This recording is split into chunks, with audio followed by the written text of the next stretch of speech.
12장입니다. 출애굽기 12장 1절에서 14절입니다. 출애굽기 12장 1절에서 14절 말씀입니다.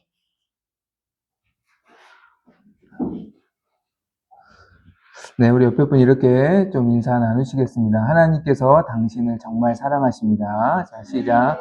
하나님께서 당신을 정말 사랑하십니다. 네. 출애굽기 12장 1절에서 14절입니다. 한 절씩 교독하겠습니다.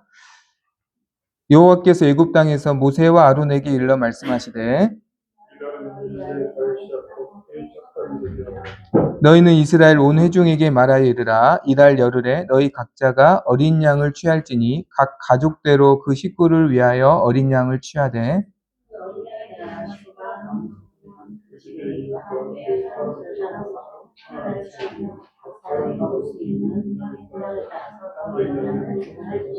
너희 어린 양은 흠없고 1년 된 수컷으로 하되 양이나 염소 중에서 취하고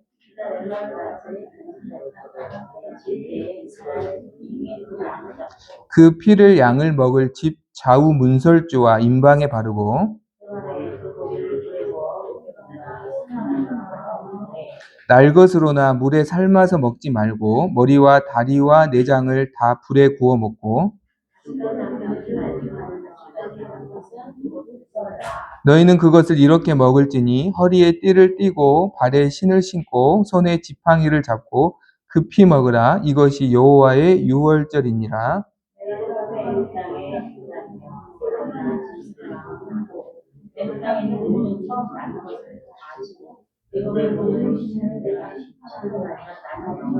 내가 애굽 땅을 칠 때 그 피가 너희가 사는 집에 있어서 너희를 위하여 표적이 될지라.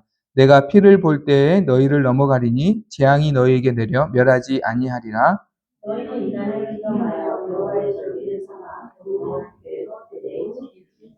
아멘. 하나님께서 애굽에 내린 마지막 10번째 재앙은 애굽의 모든 사람들과 가축의 장자의 첫것의 죽음이었습니다. 이 10번째 마지막 재앙을 통해서 하나님은 바로를 꺾으시고 이스라엘을 출애굽시키셔서 하나님의 백성을 자유케 해주셨습니다. 이 10가지 재앙의 의미를 제가 늘 말씀드렸죠. 단순한 출애굽의 목적이 아니다. 단순한 출애굽의 목적이 아니라 10가지 재앙을 통해서 하나님만이 유일한 신이심을, 유일한 주인이심을 드러내신 과정이다. 그래서 10가지 재앙은 다 애굽 사람들이 섬겼던 우상과 관련이 있다라고 말씀을 드렸어요. 그래서 그들이 신으로 여기는 것들이 진짜 신이 아니라 한낱 피조물에 불과하다라는 것들이 재앙을 통해서 하나님께서 드러내신 것이죠. 이 10번째 장자의 죽음도 마찬가지입니다. 이 바로의 장자는 장차 바로가 될 자입니다. 그런데 그 장자를 쳤다라는 것은 당시 사람들은 바로를 신으로 섬겼잖아요. 근데 신이 결국 신이 아니다. 자기의 생명을 지키지 못한다. 생명의 주인이 누구에게 있다? 하나님께 있다. 애굽의 바로 역시 하나님께서 잠시 권력과 생명을 맡겨주신 것뿐이다. 진짜 주인은 생명의 주관자이자 모든 권세의 주관자가 하나님이심을 애굽의 장자를 침으로써 하나님께서 분명히 나타내신 거예요. 또 10가지 재앙의 두 번째 더 중요한 의미는 단순히 애굽을 치신 게 아니라 심판 중에 누구를 구원하셨어요? 이스라엘 백성을 구별하여서 이스라엘 백성은 구원해 주셨죠.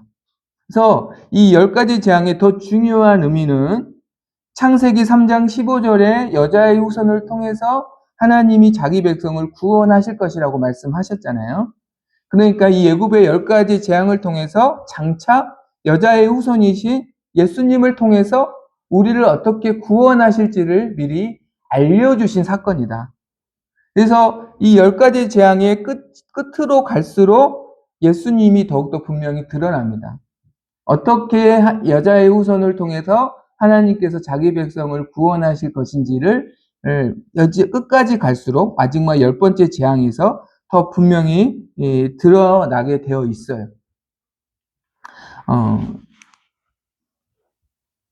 그래서 애굽에 내리는 이 마지막 재앙, 장자와 첫것의 죽음은 애굽 백성들에게는 절망과 슬픔과 부르짖음의 날이지만 그러나 이스라엘 백성들에게는 구원과 기쁨과 그리고 하나님이 주시는 소망의 날이 된 것이에요.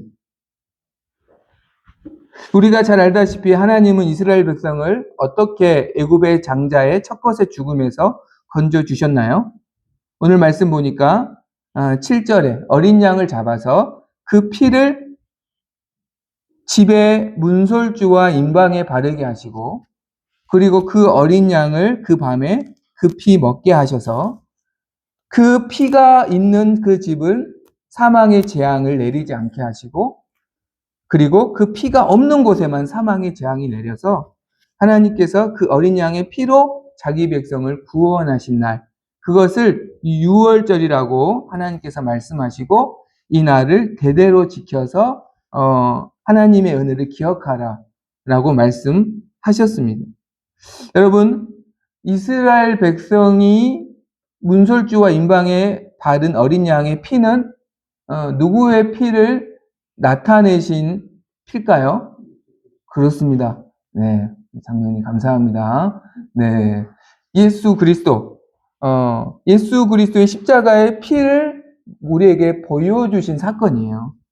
그래서 예수님을 요한복음 1장 29절에 보면 세례 요한이 세상 죄를 지고 가는 하나님의 어린 양이다 라고 이렇게 말씀했어요. 그러니까 예수님께서 실제로 유월절 어린 양이 되셔서 십자가의 피를 흘려주셔서 그 피를 믿는 자마다 사망이 피하여서 영원한 생명으로 옮겨지게 해주셨다라는 것이에요. 그래서 예수 그리스도의 피의 공로를 믿는 자를 베드로전서는 정말 더 구체적으로 표현합니다.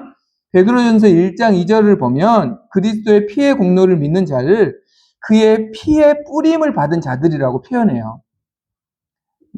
그분의 피가 뿌려진 자들이다. 마치 이스라엘 백성의 문설주와 임방의 어린 양의 피가 뿌려졌을 때 사망의 재앙이 피해져 갔던 것처럼 예수님을 믿는 자가 한마디로 말하면 예수 그리스도의 보혈로 덮은 자다.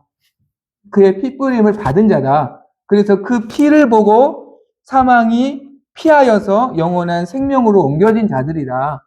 라고 구원받은 자를 이렇게 표현하고 있어요. 그래서 내가 예수 그리스도의 피로 인해서 구원받은 자다. 이 은혜를 영원히 기억하고 예수 그리스도의 피의 공로를 의지하는 은혜를 기억하고 구원해 주신 하나님을 믿는 믿음으로 살아가라고 성경은 말씀하는 거예요. 그렇게 하기 위해서 이 유월절을 대대로 지키라라고 명령하신 거예요. 대대로 지켜라. 그래서 이 유월절이 있는 달을 오늘 말씀 보니까 12장 2절에 보니까 달의 첫 달이 되게 하셨어요. 그러니까 이스라엘 백성에게 1월이 되게 하신 거예요. 6월절이 있는 달을. 왜요? 하나님의 구원을 너희의 삶의 시작이 되게 하라는 거예요. 그러니까 하나님의 구원을 너희 삶의 이유가 되게 하라는 거예요. 이해가 되시나요? 너희의 삶의 근원으로 삼으라는 거예요. 이 6월절을. 이 하나님의 구원을. 쉽게 말하면 그겁니다. 우리 수진이가 어제 예식장을 드디어 예약을 하고 왔어요. 그래서 질문합니다. 수진아, 너 왜 결혼하려고 해? 부모가 좋아서요. 이게 아니라는 거예요. 하나님의 구원받은 자로서 하나님께 영광을 돌리는 가정을 세우기 위해서 결혼합니다. 이렇게 되게 하라는 거예요. 하면 안 하는지 저는 모르겠어요. 그럼 당신 왜 직장 다닙니까? 잘 먹고 잘 살려고요. 돈 벌어서 부자 되려고요. 이게 아니라 구원받은 자로서 이 직업을 통해서 하나님께 영광을 돌리려고 저는 직장에 다닙니다. 그렇게 삶의 이유가 되게 하려고 유월절을 기념하여 지키라. 그래서 구원의 은혜를 항상 기억하고 그 구원이 너의 삶의 시작이 되게 해라. 근원이 되게 하라. 이유가 되게 하라. 동기가 되게 하라. 라고 말씀하시는 거예요. 그래서 실제로 이스라엘 백성들이 이 유월절을 지키면서 이 구원의 은혜가 삶의 동기가 되고 근간이 되었을 때는 하나님께서 이스라엘 백성을 항상 지켜주셨어요. 항상 죄와 사망에서 뿐만 아니라 모든 악한 것에서 또 이스라엘을 해야 되는 모든 이방의 군대 앞에서 하나님께서 항상 이스라엘을 지켜주셨어요. 유월절을 온전히 지키면서 하나님의 구원이 삶의 이유가 되었을 때 하나님은 그들의 진짜 구원자로 역사해 주셨어요. 우리가 대표적으로 아는 다윗 왕 때, 히스기야 왕 때, 요시야 왕 때, 의외로 유월절을 제대로 지키면서 구원을 삶의 근간으로 삼았던 시절이 의외로 별로 없습니다. 이스라엘 역사를 보면. 그러나 유월절을 지키면서 하나님의 구원을 삶의 근간으로 삼았을 때 하나님께서 그 나라에 이스라엘에게 복을 주시고 형통케 하시고 악한 것에서 지켜주시고 항상 생명의 길로 인도해 주셨어요. 오늘도 마찬가지입니다. 저는 반드시 믿습니다. 하나님의 구원이 내 삶의 이유가 되는 자는 하나님 반드시 지켜주신다.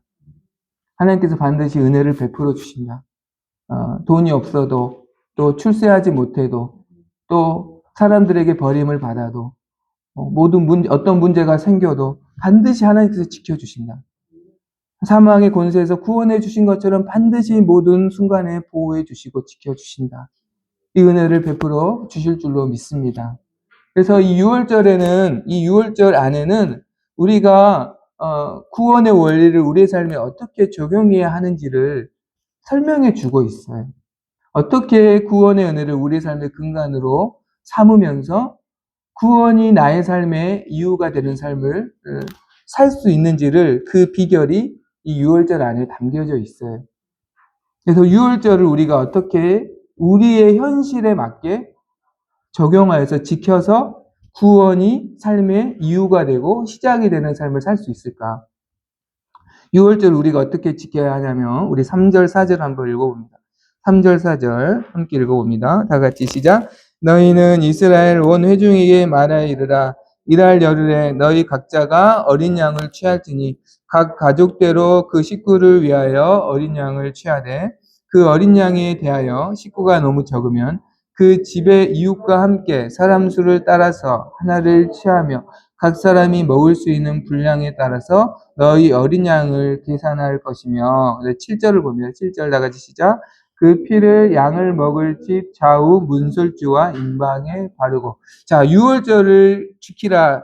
가장 중요한 것은 어린 양을 피를 문설주와 임방에 바르는 것이죠. 그리고 그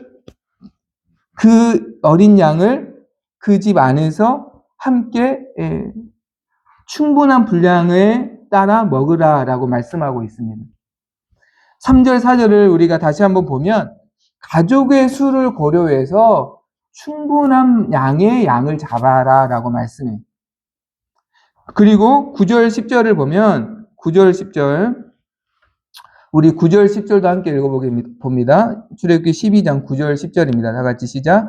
날 것으로나 물에 삶아서 먹지 말고 머리와 다리와 내장을 다 불에 구워 먹고 아침까지 남겨두지 말며 아침까지 남은 것은 곧 불사르라. 하나도 남기지 말고 되도록이면 다 먹어라. 혹시 남겼으면 아침까지 남지 않도록 불에 사르라. 그러니까 되도록이면 다 먹으라는 거죠. 그리고 절대 남기지 말라. 불에다 태울지언정 남기지 말라. 그냥 쉽게 말해서 다 먹으라는 거야. 그러니까 배불리 먹으라는 거야. 그러니까 무슨 말이냐면 어린 양을 배불리 그 피를 문설주와 임방에 바른 그 어린 양을 너희가 배불리 먹으면서 그 피의 공로를 잊지 말라라는 말씀입니다. 그래 배불리 먹으면서 은혜를 잊지 않게 되는 거예요. 여러분 우리가 그렇습니다. 우리의 본성이 뭔가를 이렇게 맛있게 배불리 먹잖아요. 그러면 그때를 기억하게 되어 있어요. 맛있게 어느 식당에 갔는데 정말 맛있게 배부르게 먹었다. 정말 기쁘고 행복하게 먹었다. 그러면 그 기억이 오래 갑니다. 오래 가요. 그러니까 어린 양의 피로 구원받은 그 날에 그 양을 배불리 먹으면서 우리가 그날에 구원받았음을 기억하라 라는 것이죠. 여러분, 이 어린 양은 누구를 상징한다고 말씀드렸어요? 예수님을 나타낸다고 말씀드렸어요. 예수님도 그래서 자신을 유월절 어린 양이라고 스스로 말씀하셨습니다. 또 요한복음 6장 54절에 보면 내 살을 먹고 내 피를 마시는 자는 영생을 가졌고 마지막 날에 내가 그를 다시 살리리다. 그러니까 예수님이 자신이 유월절 어린 양이기 때문에 너희도 내 살과 내 피를 먹고 마시라 라고 말씀했어요. 그러면 이게 정말 물리적으로 예수님의 살과 피를 먹으라는 의미는 아니죠. 예수님의 살과 피를 먹고 마시라는 의미는 어떤 의미냐면, 여러분, 예수님은 요한복음 1장 14절에 보니까 말씀이 육신이 되어 이 땅에 오신 분이라고 말씀해요. 그렇죠?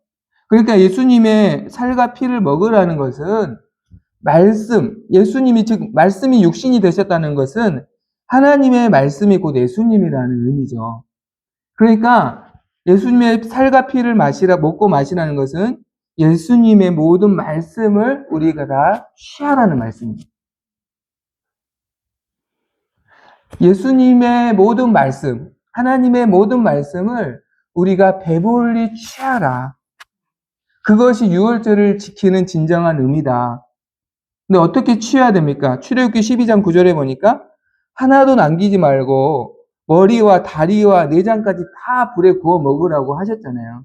그러니까 하나님의 모든 말씀을 편식하지 말고 하나님의 모든 말씀을 내가 내 영혼이 배부르게 취하라라는 말씀이에요. 그리고 하나님의 모든 말씀을 편식하지 않게 취하기 위해서 우리가 하나님의 말씀을 취하는 5가지 방법이 있어요. 이 5가지 방법을 다 우리가 취하게 되면 하나님의 모든 말씀을 편식하지 않고 다 취할 수 있어요. 궁금하시죠? 네, 안 궁금해요? 첫 번째가 하나님 말씀을 들음으로 우리는 하나님 말씀을 취할 수 있습니다. 그렇죠? 우리가 지금 설교 말씀을 듣고 있죠? 가장 기본입니다. 이 말씀을 들음으로 하나님의 말씀을 내 영혼에 채울 수 있어요. 그렇죠? 이것이 첫 번째 말씀을 취하는 방법이에요. 두 번째 방법은 뭡니까? 하나님의 말씀인 성경을 읽는 것입니다.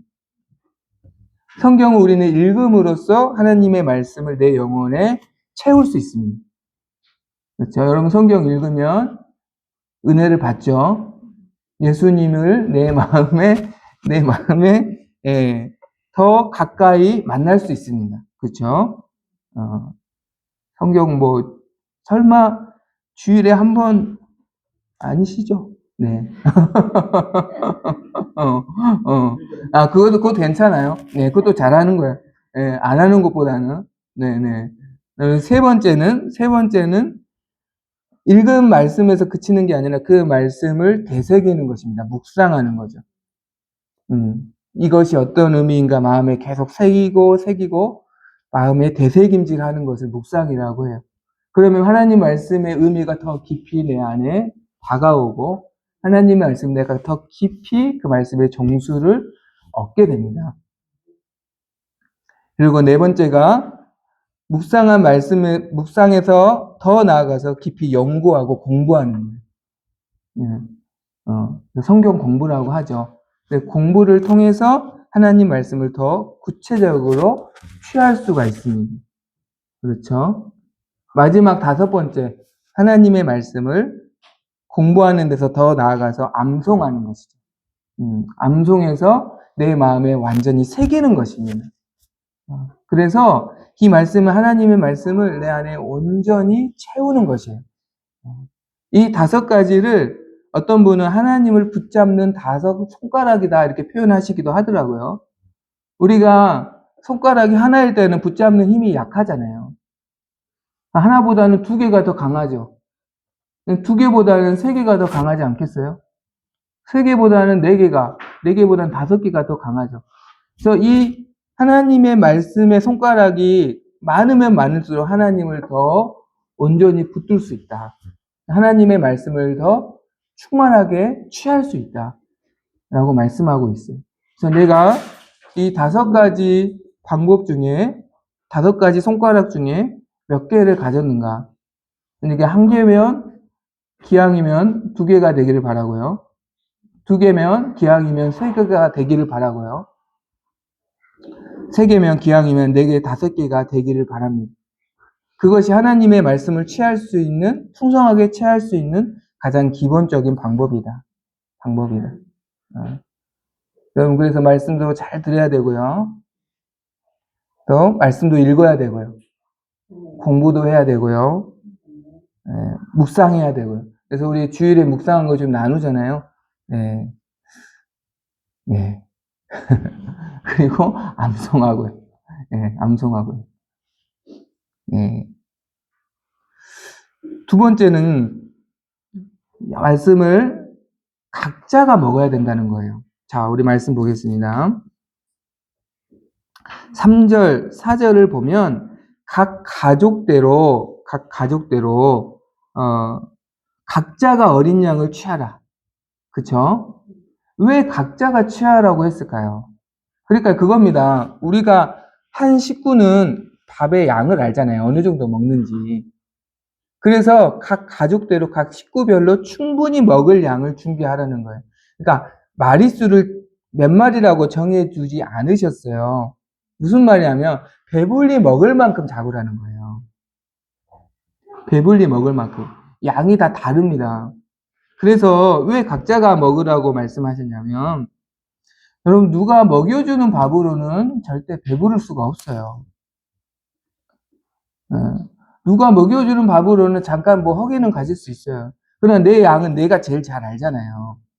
그래서 내가 내 스스로 밥을 먹어야 배부르게 먹을 수 있습니다. 우리가 식사하는 것과 이 영적인 원리는 똑같아요.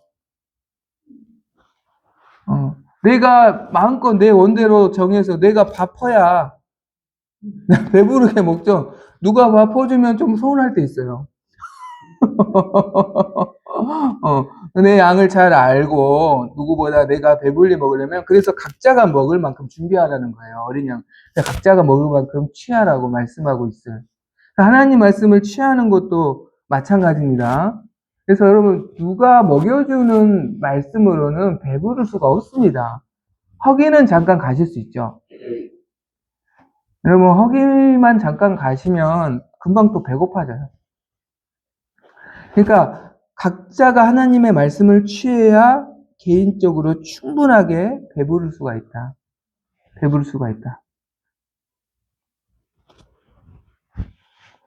이것이 하나님의 말씀을 먹으라는 의미예요. 예수 그리스도의 피와 살을 먹으라는 의미예요. 그리고 먹는 시간이 충분합니다. 저녁부터 아침까지니까요. 그러니까 여러분 보세요. 하나님의 말씀을 배부르게 취하려면 예수 그리스도의 피와 살을 정말로 취하려면 하나님의 말씀을 취하는 5가지 방법을 내가 가지고 있어야 되고 그리고 그 말씀을 내가 개인적으로 취해야 된다는 거예요. 그리고 충분한 시간을 확보해야 된다는 겁니다. 저녁부터 아침까지 먹으라고 말씀하고 있어요. 그러니까 충분한 시간을 들여서 하나님의 말씀을 개인적으로 내가 5가지 방법을 가지고 취할 때 예수님의 피와 살인 하나님의 말씀을 내가 배부르게 먹을 수 있다는 거예요. 그러니까 이게 가장 기본 조건이라는 거예요.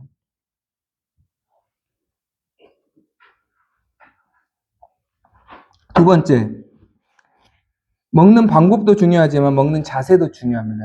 하나님께서 자세까지 가르쳐 주셨어요. 6월절 어린 양은 어떤 자세로 먹어야 할지.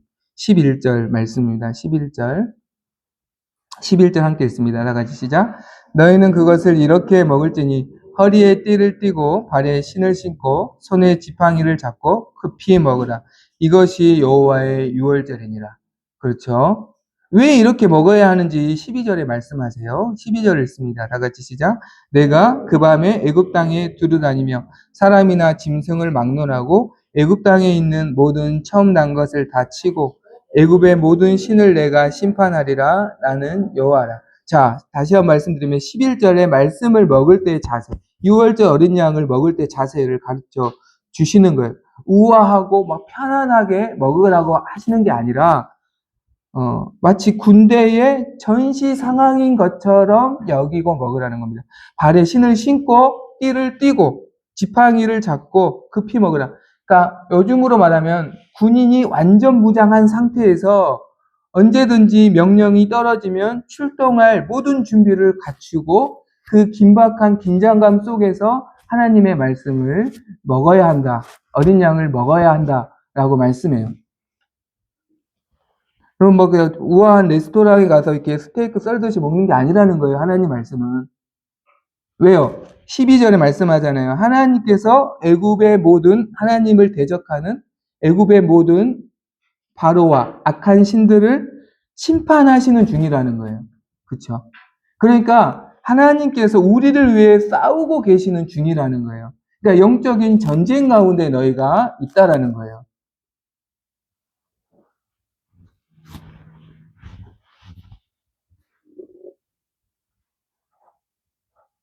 그러니까 영적인 전쟁 중에 너희가 하나님의 말씀을 취하는 것이기 때문에 영적인 긴장감을 가지고 급박하게 하나님의 말씀을 너희가 근데 우리 똑같습니다. 군인이 전쟁 중에도 식사를 하잖아요. 군인이 전쟁 중에 밥을 어떻게 먹어요? 뭐 군장 다 던져놓고 총 다 던져놓고 먹나요? 전쟁 중에 군인은 어떻게 먹냐면요. 총을 옆에 끼고 완전 무장을 하고 군화를 신고 그리고 앉아서 먹지도 못하고 서서 급박하게 먹습니다. 언제 적이 여기 올지 모르고 내가 언제 맞서야 될지 모르는 그 긴박한 긴장감 속에서 먹는 거예요. 먹는 거예요.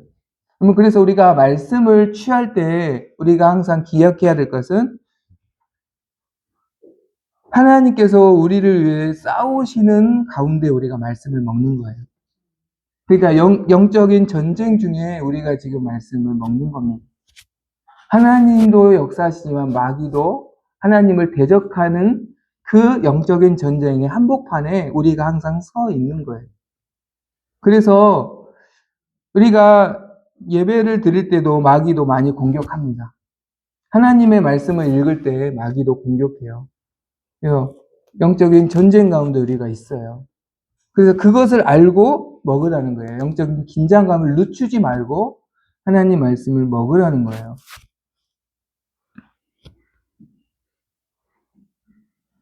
어떻게 해요? 띠를 띠고 지팡이를 잡고 먹으라는 것은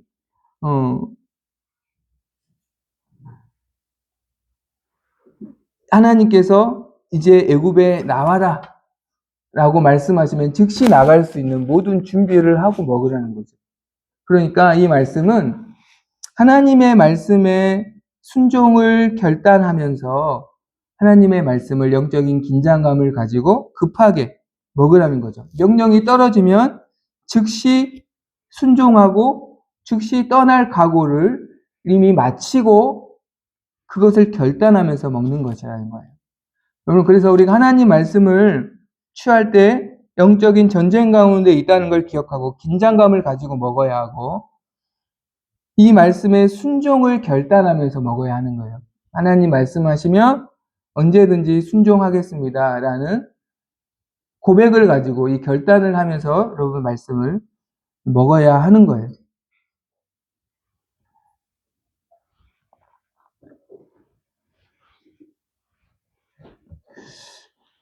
그러니까 우리가 말씀을 취하는 목적이 내 지식을 위해서가 아니라는 거예요. 나의 어떤 영적인 침유를 위해서가 아니라는 거예요.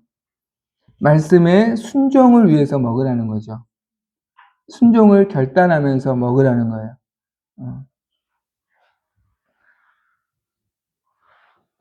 그러할 때 하나님의 말씀을 우리가 온전히 취하고 그리스도의 피와 살인 말씀을 우리가 온전히 취하여서 구원의 은혜를 우리 마음에 더 깊이 새기고 그 구원이 내 삶의 시작이 되고 이유가 되고 동기가 되는 삶을 살아가게 된다는 것입니다. 그 출발선에 설 수 있게 된다는 거예요. 두 번째, 유월절 어떻게 지켜야 하는가? 유월절에서 그치지 않고 무교절을 지키라고 하나님 말씀하십니다. 자, 15절 말씀이에요. 15절 함께 했습니다. 다 같이 시작. 너희는 이래 동안 무교병을 먹을지니 그 첫날의 누룩을 너희 집에서 제하라. 무릇 첫날부터 일곱째 날까지 유교병을 먹는 자는 이스라엘에서 끊어지리라. 16절. 너희에게 첫날에도 성회요 일곱째 날에도 성회가 되리니 너희는 이 두 날에는 아무 일도 하지 말고 각자의 먹을 것만 갖출 것이니라. 아멘. 자, 유월절은 하루예요. 어린 양의 피를 바르고 그 고기를 먹고 그 밤에 이스라엘을 하나님께서 사망에서 건져주신 그 날이 바로 유월절이죠. 그래서 이 유월절은 어린 양의 피로 이스라엘이 단번에 구원받은 사건입니다. 그렇죠? 그러나 무교절은 그 구원받은 하나님의 백성이 하나님의 백성답게 훈련되는 시간이에요. 그게 7일이에요. 그렇죠? 여러분, 이것은 우리에게 아주 중요한 의미가 있습니다. 여러분, 우리의 구원은 예수님을 믿는 즉시 구원받는 거예요. 단번에 이루어진 사건이에요. 예수님 믿는 순간 우리는 죄와 사망에서 구원받아요. 믿으십니까? 그러나 구원받은 백성답게 되는 것은 단번에 이루어지지 않아요. 구원받은 백성다워지는 것은 그래서 훈련이 필요해요. 그래서 이스라엘 백성에게 유월절은 하나님의 백성으로 변화된 단번의 사건이라면 무교절은 하나님의 백성다워지는 훈련의 기간이에요. 그래서 유월절로 끝나면 안 되고 무교절의 훈련을 통해서 유월절이 완성이 되는 거예요.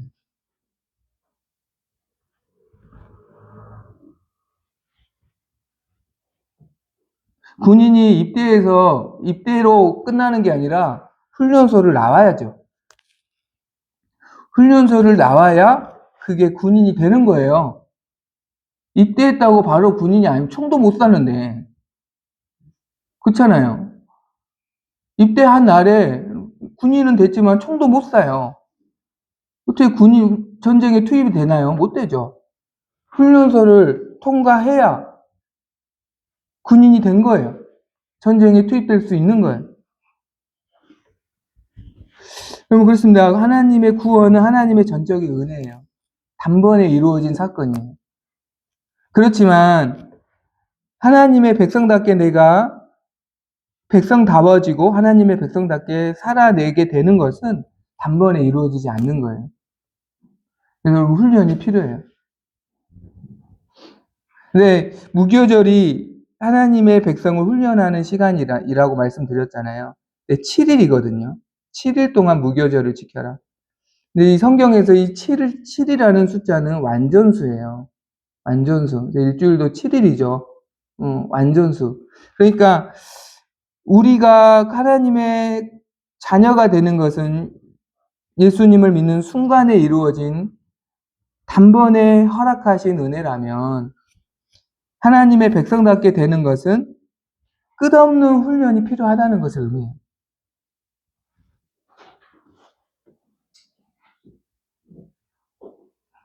어떻게 훈련해야 할까? 두 가지를 말씀하고 있습니다. 15절, 16절에 보면 이래 동안 무교병을 먹으라.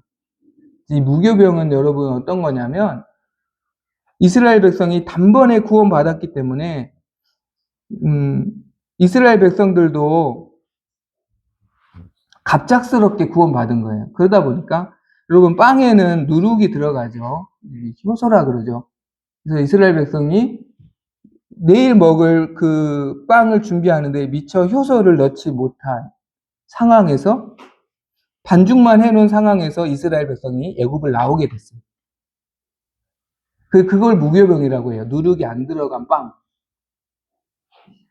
그래서 그 누룩이 안 들어간 빵을 7일 동안 먹으라는 거죠. 누룩을 넣지 말고. 그래서 이 의미는 무교병은 하나님께서 너희를 구원하신 그 구원의 은혜를 기억하게 하는 떡이에요. 그렇죠? 그래서 이 무교병을 먹으라는 것은 하나님의 구원의 말씀을 너희가 먹으라는 거예요. 그리고 누룩을 제하라고 그래요. 누룩을 넣지 말아라. 여러분, 누룩은 성경에서 보면 죄를 상징합니다. 죄. 그러니까 우리가 어떻게 하나님의 백성다워지는가, 어떻게 하나님의 백성다운 삶으로 훈련받을 수 있는가. 하나님의 말씀을 가까이 하고 죄를 멀리하는 것을 우리가 훈련하는 거예요. 매일매일. 그러면서 우리가 하나님의 백성다워지는 거예요. 이 훈련은 평생 하는 겁니다. 그렇죠? 하나님 말씀을 가까이 하고 누룩을 멀리하는 훈련. 하나님의 말씀에 나를 반복적으로 노출시키면서 그러나 죄는 멀리하는 훈련. 그래서 매일매일 하는 거예요. 주님 오실 때까지 하는 거예요. 그러면서 내가 하나님의 자녀다워지는 거예요. 우리 신앙생활에 이렇게 지금 하고 있잖아요. 그렇죠? 두 번째는 무교병을 먹으라. 또 두 번째는 첫날과 일곱째 날은 성회로 지키라. 이거 16절에 말합니다. 이 성회는 하나님을 예배하는 것을 성회라고 해요. 그러니까 첫날과 마지막, 처음과 마지막을 예배로 지켜라. 하나님께 예배를 드려라. 이것은 무교절의 중심이 예배에 있다는 거죠. 그렇죠? 처음과 마지막은 사실 전부잖아요. 그러니까 하나님을 예배하는 것이 너희의 전부, 중심이 되는 것으로 훈련시키라는 거예요. 그러니까 내가 어떻게 하나님의 자녀답게 변화될 수 있을까?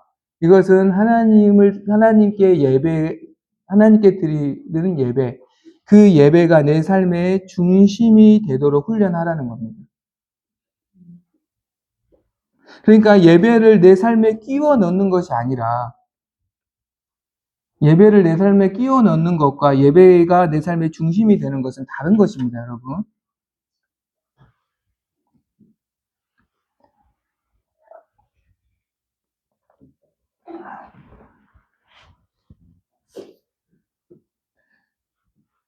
예배가 내 삶의 중심이 되려면 내 준비가 필요해요.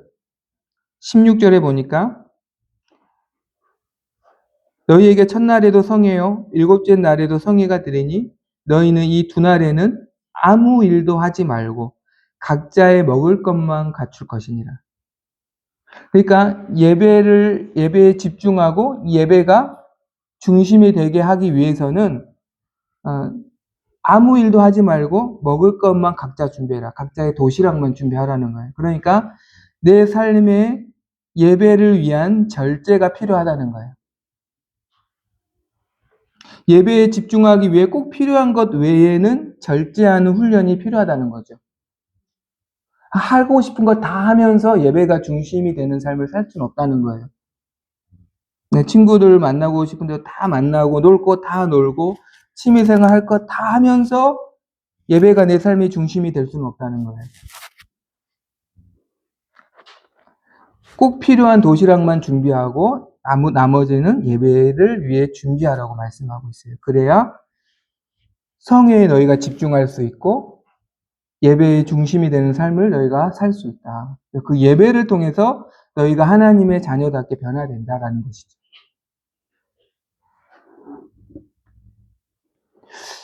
그래서 예배를 드리는 게 굉장히 중요합니다, 여러분.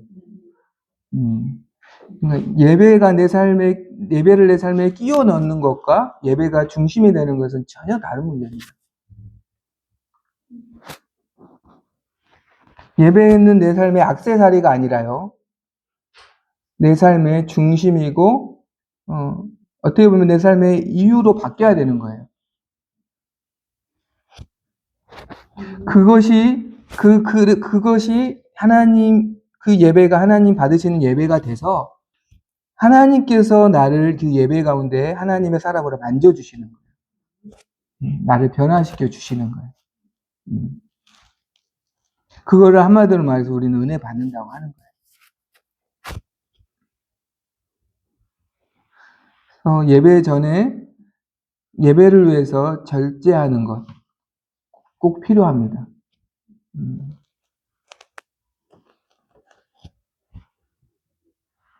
그러할 때 우리는 예배 가운데 하나님의 임재를 경험하고 하나님의 만져주심을 경험하고 그분의 은혜로 나의 삶이 변화되는 것을 보게 될 줄로 믿습니다.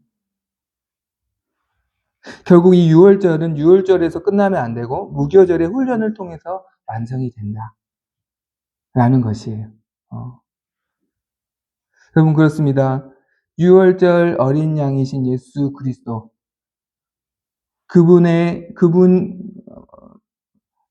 말씀이 육신이 되어 오신 그분을 하나님의 말씀을 우리가 온전히 취하고